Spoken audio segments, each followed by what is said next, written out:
اللهم صل على محمد وعلى آل محمد كما صليت على إبراهيم وعلى آل إبراهيم إنك حميد مجيد اللهم بارك على محمد وعلى آل محمد كما باركت على إبراهيم وعلى آل إبراهيم إنك حميد مجيد السلام عليكم ورحمة الله وبركاته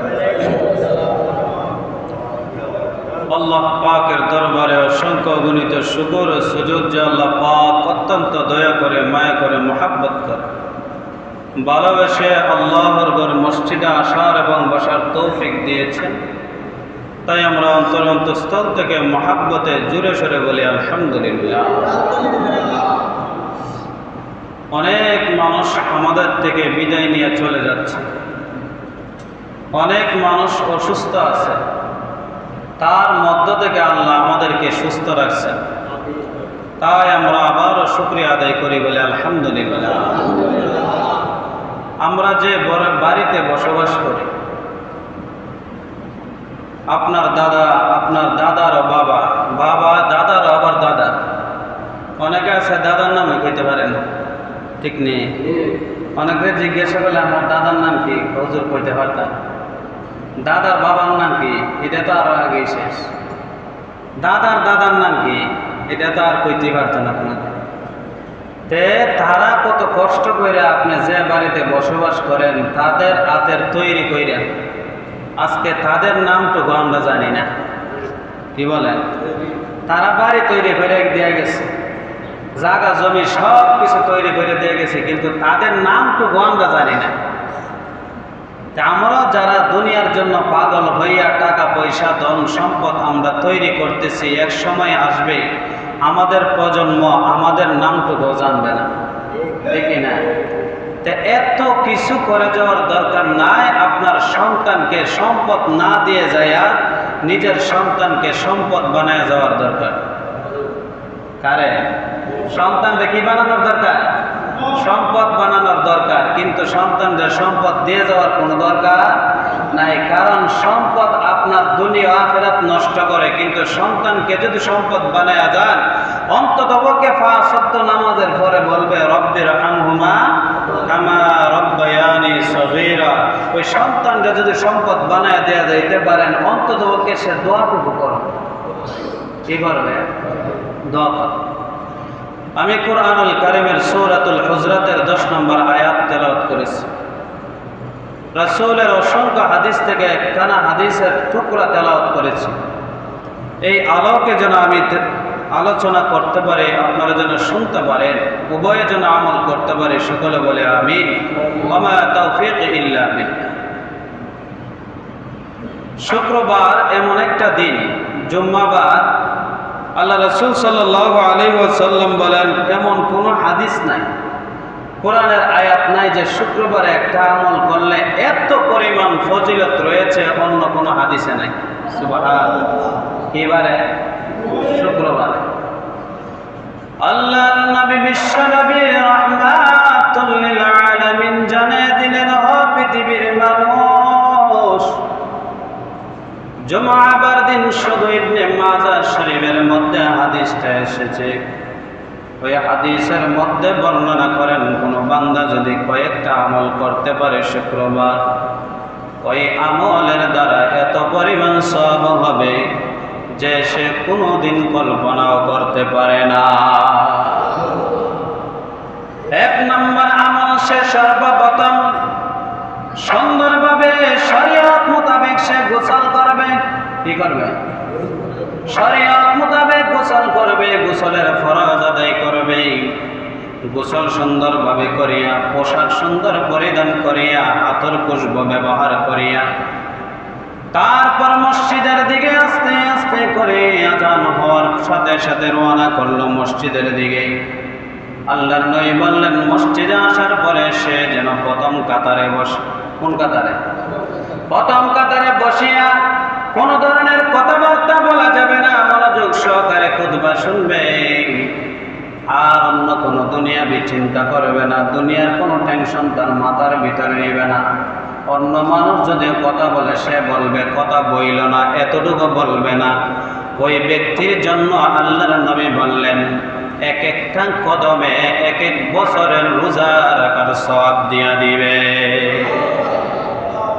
কি দিয়া দিবে? এক এক বছর যদি একাধারে রোজা রাখতে রাখেন, রোজা থাকতে থাকেন আর রাখতেই রাখেন, ওই রোজা রাখলে যেই পরিমাণ সওয়াব আল্লাহর নবী বললেন, এক একটা কদমে পরিমাণ সওয়াব আমি বান্দার আমলনামায় দিয়া দিব।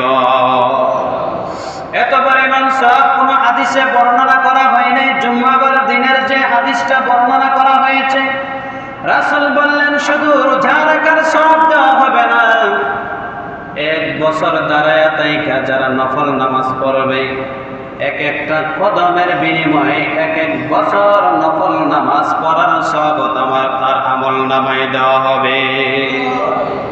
সওয়াব আছে না নাই? কোন সময় লে? সবার আগে না পরে? সবার আগে আসতে হবে। সবার আগে আসার আবার আরেকটা ফজিলত হাদিসের মধ্যে বর্ণনা করা হয়েছে। আল্লাহর নবী বিশ্ব নবী রাহমাতুল লিল আলামিন জানিয়ে দিলেন, ও মুসলমান ইমানদার বান্দারে শোনো, তোমরা যদি সবার আগে আসতে পারো মসজিদে, সর্বপ্রথম যে মসজিদে আসবে একটা উট কুরবানি অথবা সদকা করলে যে পরিমাণ সওয়াব, এই পরিমাণ সওয়াব বান্দার আমলনামায় দেওয়া হয়। কিন্তু দুইজন ব্যক্তি ব্যতীত ইমাম এবং মুয়াজ্জিন সাহেব আসার পরে যারা আসবেন তাদেরকে দেওয়া হবে মসজিদে সবার আগে মুসল্লি আসা, তাদের এটা হলো তাদের জন্য প্রযোজ্য। আর মসজিদে সবার পরে আসবে ইমাম সাহেব, ওইটা হলো ইমাম সাহেবের প্রযোজ্য। ইমাম সাহেবের কি? ইমাম সাহেবের মান সম্মান ইজ্জত হলো সবার পরে আসবে। মুসল্লিদের নিয়ম হলো সবার আগে আসবে। কিছু কিছু মুসল্লিরা আছে তো হুজুরাতে দেরি করে কয়নি।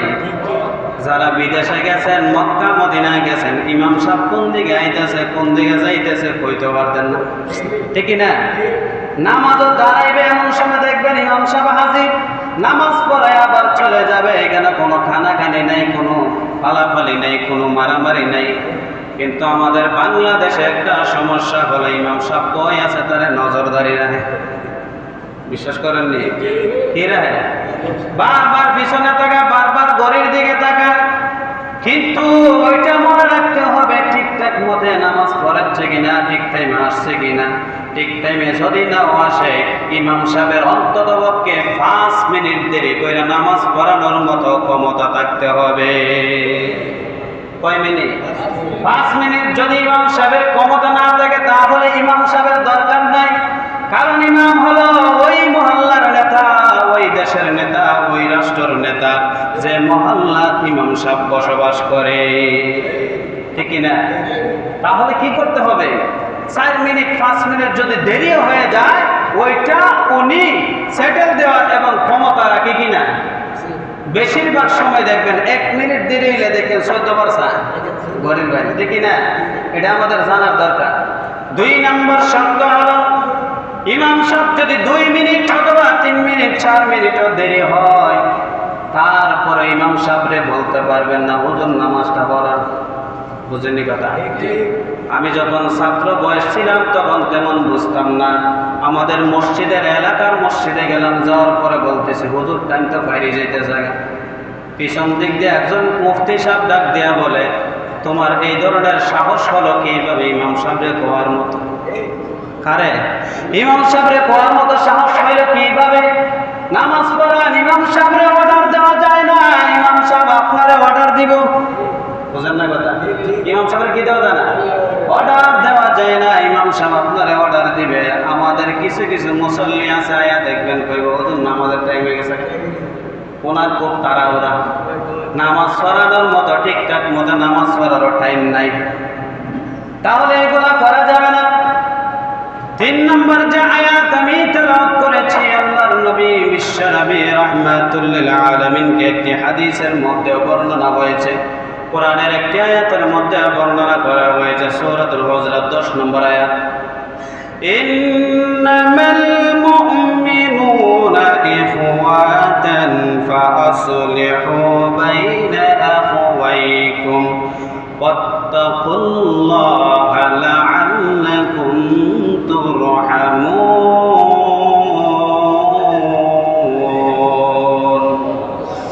আল্লাহ পাক রব্বুল আলামিন জানিয়ে দিলেন, এক মুমিন অপর মুমিনের ভাই, এক মুমিন অপর মুমিনের ভাই। ইন্নামাল মুসলিমুনা ইখওয়া ওয়াল মুসলিমুনা ওয়াল মুসলিমাত, আল্লাহর রাসূল বলেন এক মুসলমান অপর মুসলমানের ভাই। যদিও তার সাথে রক্তর সম্পর্ক নাই, আত্মীয়তার সম্পর্ক নাই, তারপর রাসূল বলেন যদি সে মুসলমান হয়ে থাকে তারপরেও সে মুসলমান আপনার ভাই। যদি পরস্পর মুসলমানদের ভিতরে পরস্পরে যদি সমস্যা হয়, দ্বন্দ্ব হয়, মারামারি হয়, কাটাকাটি হয়, পিটাপিটি হয়, তাদেরকে মিলিত করে দাও, তাদেরকে মিলিত করে দাও। যদি তাদেরকে সংশোধন করে দিতে পারেন, আল্লাহর নবী বললেন এইটা হলো তোমাদের জন্য উত্তম প্রাপ্য। যদি তোমরা আল্লাহকে ভয় করো, আল্লাহ বলেন দুই মুসলমান ভাইয়ের মধ্যে ঝগড়া হয়েছে, মারামারি হয়েছে, পিটাপিটি হয়েছে, তাদেরকে তোমরা মিলিয়ে দাও। মিলিয়ে দিলে কি হবে? রাসূল বললেন মিলিয়ে দেওয়ার সাথে সাথে তোমার আমল নামায় আল্লাহ এত পরিমাণ সওয়াব দিবে যা তুমি কখনো কল্পনা করতে পারো না। মিলিয়ে দেওয়ার দরকার আছে না নাই? আমাদের মধ্যে শুধু লাগায় দেওয়ার তাল আছে, কিন্তু মিলিয়ে দেওয়ার সংখ্যা খুব কম। মিলিয়ে দেওয়ার সংখ্যা কি খুব কম। দেখেন দুইজন একসাথে যদি বসেন, অন্যজনে বলে যে তোমার এমন কথা কইছে, যদি তুমি কাছে থাকতে তাইলে তুমি তার মাথা ফাড়াই লিতে, এরকম নেই। কিন্তু এমন কথা বলে না যে এমন কথা বলছে তুমি যদি থাকতা তারা জড়ায় ধরতা কাছে থাকলে, এমন সুন্দর কথা বলছে তোমার পক্ষে, কিন্তু এই ধরনের কথা বই না নাই। একটি ঘটনা বলি, মদিনার অলিতে গলিতে দুই যুবক এক যুবককে টেনে গেছে আমিরুল মুমিনিন হযরত ওমর রাদিয়াল্লাহু তাআলা আনহুর দরবারে এনে উপস্থিত করলেন। উপস্থিত করার পর দুই যুবক বলতেছে, ওমর আমার বাবাকে হত্যা করেছে ওই ব্যক্তি, আপনার কাছে আমরা বিচার চাই। বিচার দিয়ে দিলাম, বিচার করবেন। আশা করি আপনি ইনসাফওয়ালা একজন শাসক। অর্ধ পৃথিবী আপনার আঙ্গুলের ইশারায় লড়াচড়া করেন, অর্ধ পৃথিবী আপনার আঙ্গুলের ইশারা শাসন চলে। আপনার কাছে আমরা বিচার দিলাম, আমরার বিচারটা করবেন। অপরাধীকে ডাক দিয়া বললেন, অপরাধী ভাই, তারা যে বিচার দিছে ওইটা কি কার্যকরী হবে কিনা, এটা কি সত্য ঘটনা কিনা? অপরাধী যুবক ডাক দিয়া বলতেছে, হ্যাঁ, তাদের যে কথাগুলা বলছে, যে বিচার দাখিল করেছে ওইগুলা সঠিক, ওইগুলা ভালো কথা বলছে, সঠিক কথা বলছে, তারা সত্য বলছে। ওই যুবক বলতেছে, আমি আমার ঘটনাটা আপনার কাছে বর্ণনা করি, যদি মনে করেন শাস্তির উপযুক্ত তাহলে আমাকে শাস্তি দিবেন, আমার কোনো বাধা নাই। কি বাধা নাই? ওই যুবক বলতেছে, আমিরুল মুমিনিন শুনেন, ঘটনা হলো আমি কাজ করে একটি আম অথবা আঙুর গাছের নিচে আমি বসে আছি ক্লান্ত হয়ে। এমন সময় ঘুমিয়ে পড়েছি, আমার বাহন উটটা, আমি ঘুম থেকে উঠে দেখি আমার উটটা, বাহনটা আমার কাছে নাই। আমি খুঁজতে খুঁজতে গিয়ে দেখলাম তাদের বাবার কাছে উটটা মৃত অবস্থা, তাদের বাগানের ভিতরে উটটা গিয়ে লেগেছিল। তার বাবা পাথর মেরে ওই উটটাকে হত্যা করেছে। কি করছে? হত্যা করে দিয়েছে, একবারে জায়গার মতো হত্যা হয়ে গেছে। তার বাবার কাছে গিয়ে দেখলাম উটটা মৃত অবস্থা পড়ে আছে। আমি তখন তার বাবাকে জিজ্ঞাসা করলাম, ও চাচা, উটটা কে মারলো? বলে, আমার বাগানের ভিতরে উটটা আসছিল, বাগানের ভিতরে যখন খাওয়া শুরু করলো তখন আমি একটা পাথর দ্বারা আঘাত করছি, উটটা জায়গার মধ্যে মারা গেছে। তখন আমি তাদের বাবার সাথে এক কথা দুই কথা তর্ক বিতর্ক করতে যাইয়া তাদের বাবাকে অনাকিঙ্কিত ভাবে আমি পাথর দ্বারা আঘাত করলাম। কি দ্বারা? পাথর দ্বারা আঘাত করলাম। আঘাত করার সাথে সাথে তার বাবা মাটির মধ্যে পড়ে মারা যায়। আমি নিজে ইচ্ছাকৃতভাবে তাদের বাবারে মারি নাই। যুবককে আমরুল মুমিনিন হযরত ওমর বললেন, ও যুবক, তুমি যদি একটা উটের বদলে একটা উট চাইতা তাহলে তোমাকে একটা উট দিয়ে গেলে চলতো, কিন্তু তুমি তর্ক বিতর্ক জড়াইয়া তারা বলতেছে তারা বিচার চায় হত্যার বদলে হত্যা, তাহলে তোমাকে হত্যা করা হবে। তোমার শেষ ইচ্ছা কি তুমি বলো। আমিরুল মুমিনিন বলার সাথে সাথে বললেন, আমার শেষ ইচ্ছা হলো আমি হলাম আমানতদার, আমার কাছে মানুষের ঋণ পাবে। কিভাবে ঋণ পাবে? আমার দেশের মানুষগুলা ঋণ পাবে। আমি আমার কাছে কিছু মানুষ আমানত রেখেছিল, ওই আমানতগুলো আমি যদি ফিরিয়ে দিতে পারি ওইটাই আমার শেষ ইচ্ছা। বলতেছে কতদিন লাগতে পারে? বলে আগামী শুক্রবার পর্যন্ত সময় দিতে হবে। বলে সময় দিব, ঠিক আছে, তোমার অনুপস্থিতি ভাবে তোমার জামিনদার কে হবে? তোমার বদলি কারে রাখা যাইবা? তুমি যেন চলে যাইবা আবার আসবা, এটা কেউ বিশ্বাস করে না, এটা কেউ বিশ্বাস করতে চাইবে না। তোমার বদলি ওই জায়গার ভিতরে জামিনদার হিসাবে কাকে রাখবা? যুবক বলতেছে, ওই মদিনার ভিতরে আমার বাবা নাই, আমার মাও নাই। আমার বাবা যদি থাকতো জামিনদার হইতো, আমার মা যদি থাকতো জামিনদার হইতো, আমার ভাইও নাই, ভাই যদি থাকতো জামিনদার হইতো, আমার আত্মীয় স্বজনের ভিতরে কেউ যদি থাকতো জামিনদার হইতো, কিন্তু মদিনার ভিতরে আমি ছাড়া আর কেউ নাই। যুবক যখন বললে আমার জামিনদার নাই, আমি শুক্রবার পর্যন্ত টাইম নিতে চাই, সকল সাহাবীরা নিস্তব্ধ হয়ে গেছে, কোনো ধরনের কথা নাই। তখন একজন কর্নার থেকে দাঁড়িয়ে বলতেছে, ও যুবক, তোমার জামিনদার আমি হয়ে গেলাম। হয়ে গেছে একজন জামিনদার আমি হয়ে গেলাম। ওই সাহাবীর নাম হলো আবু যর গিফারি রাদিয়াল্লাহু তাআলা আনহু, যে সাহাবী বিশ্ব নবী রাহমাতুল লিল আলামিনের 10 বছর কাদেম ছিলেন। কয় বছর? 10 বছর কাদেম ছিলেন। 10 বছর কাদেম থাকা অবস্থায় বিশ্ব নবী রাহমাতুল লিল আলামিনের বর্ণনা দিতে যাইয়া বলেন, আমি নবীর দরবারে 10 বছর কাদেম ছিলাম, একদিনও আমি নবীকে আগে সালাম দিতে পারি না। কেমন নবীর কাদেম! আল্লাহু আকবার। একদিন আমার নবী আমার দিকে চোখ রাঙায় তাকান নাই, একদিন আমার নবী বলতে হয় না ওই কাজটা করো, ওই কাজটা করো না, আমি যেইটা পারছি এইটা করছি। নবী কোনদিন আমার কাজের দুষ্টরটি ধরে না। সুবহানাল্লাহ। আবু যর গিফারি রাদিয়াল্লাহু তাআলা আনহু কর্নার থেকে যখন দাঁড়িয়ে গেল, সকল সাহাবী আবু যরের দিকে তাকিয়ে রইল। আবু যর, তুমি যার জামিনদার হইলা তাকে কি তুমি চিনো? বলে আমি চিনি না। বলে তোমার আত্মীয় স্বজনে চিনে? বলে না, তারাও চেনে না। বলে তুমি জামিনদার হইলা কেন? বলে আমি একমাত্র হয়েছি, আল্লাহর নবী বলছেন, ইন্নামাল মুমিনুনা ইখওয়া, এক মুসলমান অপর মুসলমানের ভাই। সুবহানাল্লাহ। এক মুসলমান অপর মুসলমানের ভাই। আল মুসলিমু আখুল মুসলিম, এক মুসলমান অপর মুসলমানের ভাই। ওই জন্য আমি জামিনদার হইছি। শুধু তাই নয়, যদি মানুষে বলে এক মুসলমান বিপদে পড়ছে, অন্য মুসলমান ওই বিপদের মধ্যে সাহায্য করছে, কোনদিন যেন না বলতে পারে সাহায্য করে নাই। ওই কথাটা কোনো কাফের মুশরিক বেঈমানের মুখ থেকে আমি শুনতে চাই না। সুবহানাল্লাহ।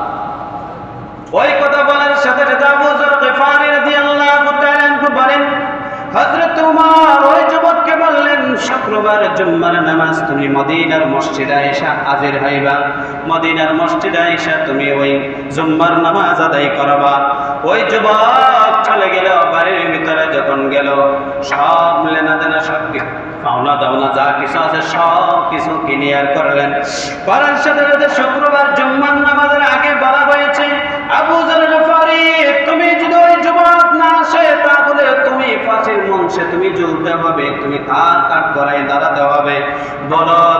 চিন্তা করে বলো। আবু যর গফারি বললেন, আমার কোনো চিন্তা নাই, আমি নবীজির আশিক, আমি আবু যর গফারি।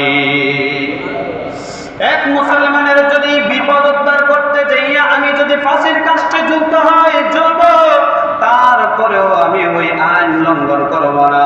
আবু যর গফারি রাদিয়াল্লাহু তাআলা মদিনার মসজিদে এসে নামাজ পড়লো, জুম্মার নামাজ পড়ার পর সকল সাহাবীরা একত্রিত হয়ে বলতেছে, মনে হয় আর যুবক আসবে না। জল্লাদরে ডাক দিয়া বলে, জল্লাদ যাও যাও, তোমার কার্যক্রম তুমি শুরু করে দাও।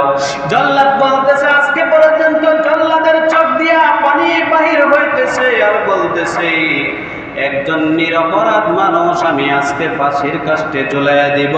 আজকে পর্যন্ত কত হাজার হাজার মানুষ ফাঁসির কাস্টে ঝুলাইলাম, কিন্তু নিরপরাধ মানুষ আজকে পর্যন্ত ঝুলাই নাই, কিন্তু আজকে মনে হয় এই ঘটনাটা হয়ে যাবে। আল্লাহ।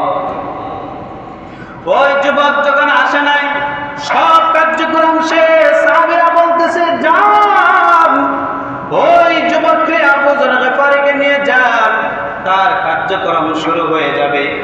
এমন সময় একজন সাহাবী ডাক দিয়া বলেন, ও জল্লাদ থামো, দেখা যাইতেছে মরুভূমি দিয়ে একজন যুবক তার উট নিয়ে আইতেছে। সকল যুবক ডাক দিয়া বলতেছে, হে ওই যুবকের মতো দেখা যাইতেছে, দাঁড়িয়ে গেল। দাঁড়ার পরে দেখলেন ওই যুবক আসছে। আসার পর হযরত ওমর রাদিয়াল্লাহু তাআলা আনহু বললেন, ওমর, আমার অনাকাঙ্ক্ষিত ভাবে আমার দেরি হয়ে গেছে, আপনার কাছে ক্ষমা প্রার্থী।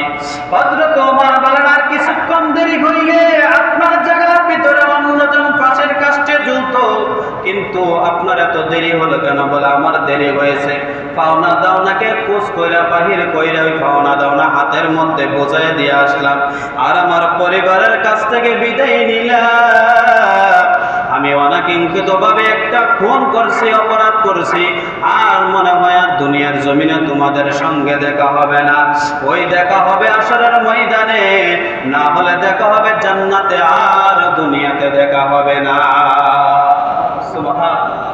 ওই যুবক ডাক দিয়া বলতেছে, আমি আসলাম কারণ হলো হযরত ওমর রাদিয়াল্লাহু তাআলা আনহু বললেন, যুবক, তোমাকে কেউ চিনে না, জানে না, তুমি তো না আসলেও পারতা, কিন্তু তুমি আসলে কেন?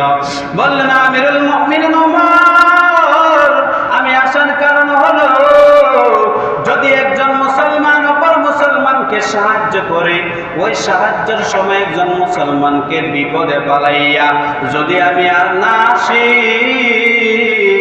তাহলে একজন মুসলমান আর একজন মুসলমানকে বলবে, একজন মুসলমান অপর মুসলমানকে সাহায্য করিয়া আর আসলো না। সুবহান। ওমর, আমি আসার কারণ হলো, আমি ওই মুসলমান ভাইকে লজ্জিত করতে চাই না, আমি তাকে ফাঁসির কাস্টে ঝুলাইতে চাই না, কারণ আমার মুসলমান ভাই আমাকে সাহায্য করছে। সুবহান। ওই কথা শুনিয়া দুইজন যুবক বিচার দায়ের করলেন, যে যুবকগুলা হযরত ওমরকে ডাক দিয়া বললেন, ওমর, যে বিচার আমরা দিয়েছিলাম, যে শাস্তি আমরা ব্যবহার করতে চেয়েছিলাম, আমি এখন ওই যুবকরে মাফ করে দিলাম। তখন ওই যুবকরা হযরত ওমর ডাক দেয়া বললেন, ও যুবকরা, তোমরা কেন মাফ করে দিলা? বললে, একজন যুবক অনাকাঙ্ক্ষিত ভাবে খুন করছে, হত্যা করছে, অপরাধ করছে, কিন্তু ওই যুবক যদি মাফ চাওয়ার পরে যদি মাফ না পায়, তাহলে একজন মুসলমান অপরজন মুসলমানের কাছে আর কি চাইতে পারে? সুবহান। তারা দুইজন যুবক কি করলেন? বাবার হত্যাকারীকে মাফ করে দিলেন। সুবহানাল্লাহ। তাহলে এই জায়গা থেকে বোঝা যায় যে মুসলমান অপর মুসলমানের বিপদের সময় থাকার দরকার, ঠিক না? একজন মুসলমানের একজন মুসলমান উপকার করা দরকার, অবশ্যই দরকার। হাদিস শরীফের মধ্যে আছে, আল মুসলিমা আকুল মুসলিম, ওই হাদিসটার মধ্যে আছে, কোন বান্দা যদি একজন মুসলমানের যদি বিপদের সময় আসে, আল্লাহ বলেন তার বিপদের সময় আমি আল্লাহ আসব। কোন মানুষ যদি তার একটা মুসলমান ভাইয়ের যদি দুষ্টরুটি ডেকে রাখে, আল্লাহ বলেন কিয়ামতের ময়দানে তার দুষ্টরুটি আমি ডেকে রাখবো। আমাদের মধ্যে কি ডাইকা রাখার অভ্যাস আছে? আসেনি? কি আছে? খালি সরাইয়া দেয়। যদি এটা একটা হয়, এটা তিনটা পাড়ায় আরো সরায় ভাইরাসের মতো, ঠিক না? কিন্তু এটা ডাইকা রাখলে আসরের ময়দানে আপনার দুষ্টরটি ডাইকা রাখবেন কে? আল্লাহ। আল্লাহ বলেন, এক মুসলমান অপর মুসলমানের প্রতি জুলুম করা যাবে না, অন্যায় করা যাবে না, অত্যাচার করা যাবে না। হাদিসের মধ্যে স্পষ্টভাবে আসছে যে তোমরা মুসলমান অপর মুসলমানের সাথে মিথ্যা কথা বলিও না। রাসূলের সবথেকে কষ্ট লাগতো যখন রাসূলের প্রতি মানুষ মিথ্যা কথা বলত। কি করত? একদিন আয়েশারে গিয়া বলতেছে, আয়েশা, মদিনার মানুষগুলা, যে মানুষগুলা আমার সবথেকে বেশি ভালোবাসত, ওই মানুষগুলা এখন আমার নামে মিথ্যা ছড়াইতেছে। আমি মিথ্যা সহ্য করতে পারি না। আয়েশা, আমার নামে মিথ্যা বলে কেন? তুমি কি একটু জবাব দিতে পারবা? তখন আল্লাহ রাসূল সাল্লাল্লাহু আলাইহি ওয়াসাল্লামকে বললেন, ইয়া রাসূলুল্লাহ, মিথ্যা ছড়াচ্ছে যারা দুনিয়ার জমিনে তারা থাকবে না, কিন্তু আপনার নাম কিয়ামত পর্যন্ত মানুষের মুখে মুখে থাকবে। আসেনি? মুখে মুখে আসেনি? প্রত্যেকটা মুমিনের অন্তরে অন্তরে আছে, ঠিক না? তাহলে আমরা মুসলমান যারা দাবি করি তারা মুসলমানকে কষ্ট দিতে পারে না। এক মুসলমান অপর মুসলমানের ভাই, এটা বিশ্বাস করতেই হবে। কি করতে হবে? বিশ্বাস করতেই হবে। কেন? আল্লাহ পাক রব্বুল আলামিন বললেন, ইন্নামাল মুমিনুনা ইখওয়া।